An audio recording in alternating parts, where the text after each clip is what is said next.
Today we're going to be doing something a little more controversial than the usual thing, right? We're going to be doing a high fade, but this time around the high fade is going to have a C cup. I know we're not used to seeing high fades with C cup, usually just the lineup and then the vertical bars, right? But then in the future I'm going to tell you why a high fade can have C cups, right? Now, if you're coming across my channel on YouTube for the first time, please I need you to just tap the subscribe button, and if you're Facebook or Instagram or TikTok, just tap the follow button and make sure you keep in contact so you can see my videos again, because we're going to be posting a lot of tutorial videos right now. The first thing I like to do is setting my first guideline using my low precision trimmer. Now I use the low precision trimmer so as not to create a harsh line. Right now you can see that my first guideline is going on the occipital bone, that is the ogo at the back. That's that bone at the back of the head, right? So I go in with the lever open, right?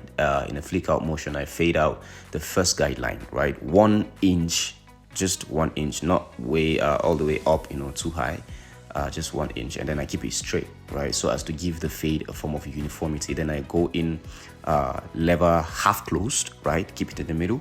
Then I go against that first guideline again, right? I'm just gonna be, like fast forwarding so as not to take too much of your time. Then I close the lever all the way up, right? And then I go against that first guideline again, right? In order to take it out completely, right? So make sure you take your time. Please do not rush the process, right? If you do not see that the hash line is out, do not stop, right? Continue going. Don't go all the way up though, just halfway through the the first guideline. Just keep on taking out that bulk you can see out there. So whatever hash line you see there, just take it out. And then I'm going to go in with my plastic one guard, lever open, right? I'm going to take out that bulk there. We're going to be doing this twice, right? Like I told you, it's a high fade with a C cup. It's not a regular high fade. So we need the fade to be at least a little bit high, right? Not in the middle of the head, right? Now, as I am fading, you will notice that I am fading in an upward motion, upward flick out motion. I am not flipping the clipper like this, right? I'm not flipping the clipper.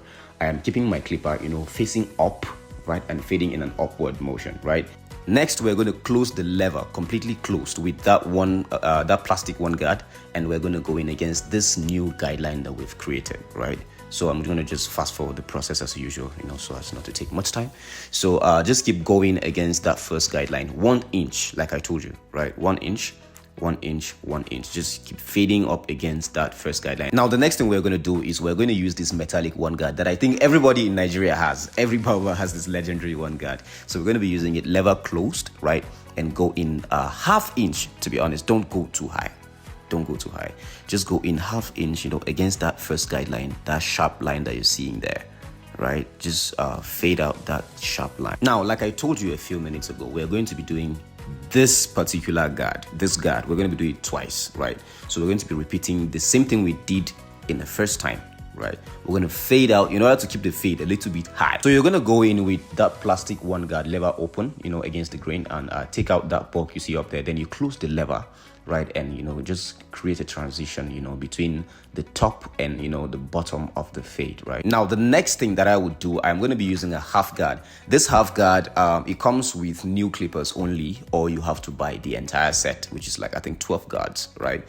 It's very rare. This half guard is very rare. So I'm using it lever open, right, to create a blurry transition between the top of the fade, or the middle of the fade rather, and the bottom of the fade, right?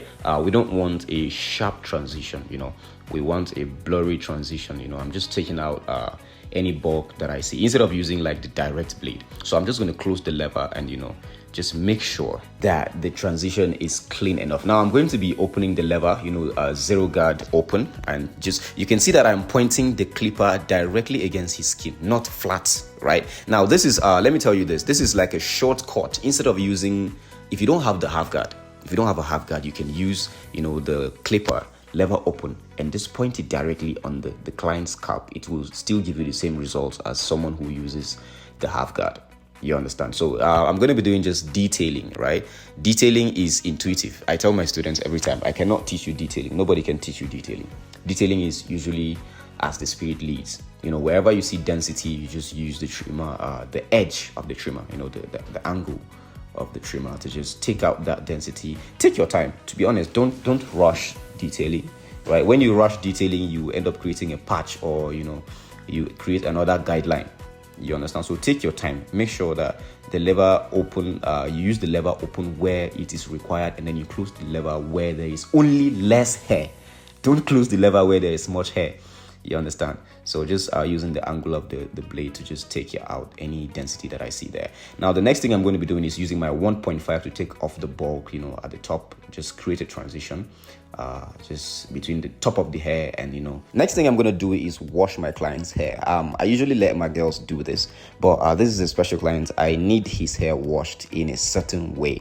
I'm going to be using a brush, and I need the brush to not grease too hard against his scalp. So I'm just going to do it myself so that I make sure I get the result I want, right? Washing the hair is very important because his hair was flaking. As you can see, I was combing it, and you could see the white stuff coming out of it. It was really snowing bad. So I'm not pressing the brush too hard against his skin, right? I'm making sure that it massages his scalp in order to enhance blood flow, on the scalp and then the forehead or the hairline generally. So you can see he's just all over his phone. Basically, I'm just going to wash the hair twice, right? So in order to ensure that there's no snowflakes in the hair, right? So the next thing I'm going to do is just use a towel to clean the hair and scatter the hair. Now the reason why I wash the hair, one of the reasons why I wash the hair, is to get the fade scattered. Now you can still see that there's still need for detailing. You can still see, right? So instead of brushing the hair down, I don't brush the hair after I wash it.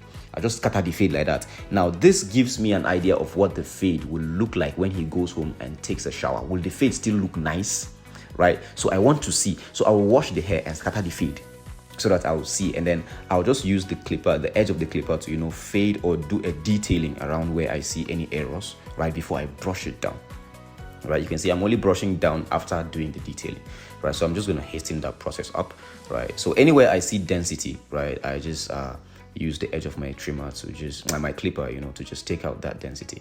Now the next thing I'm going to do is use the hair mousse, right?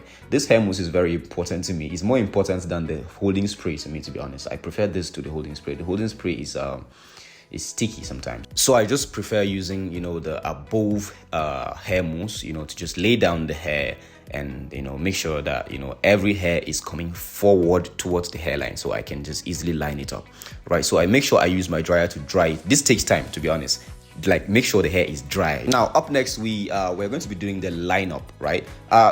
This is not a lineup video. I just did this video in order to show you how I do my fades, right? I'm going to be doing videos about lineups later, so I'm just going to be rushing through this lineup process. I'm just going to show you the results, right? Basically, I start my lineup with my vertical bars, right? I do the 2 vertical bars first, then I connect it, right? So as you can see, I've done the first vertical bar. You can see how crispy, like this. I didn't use powder for this. I didn't use powder or the pencil or anything. It's just the hair mousse. So if you're just coming across my channel for the first time on YouTube, please just tap the subscribe button, right? So that you can get notifications whenever I post a video, because we're going to be doing a lot when we hit 1,000 subscribers, right? And if you're on Facebook or Instagram and TikTok, just tap the follow button, comment, like, and share the videos. See you on the next one.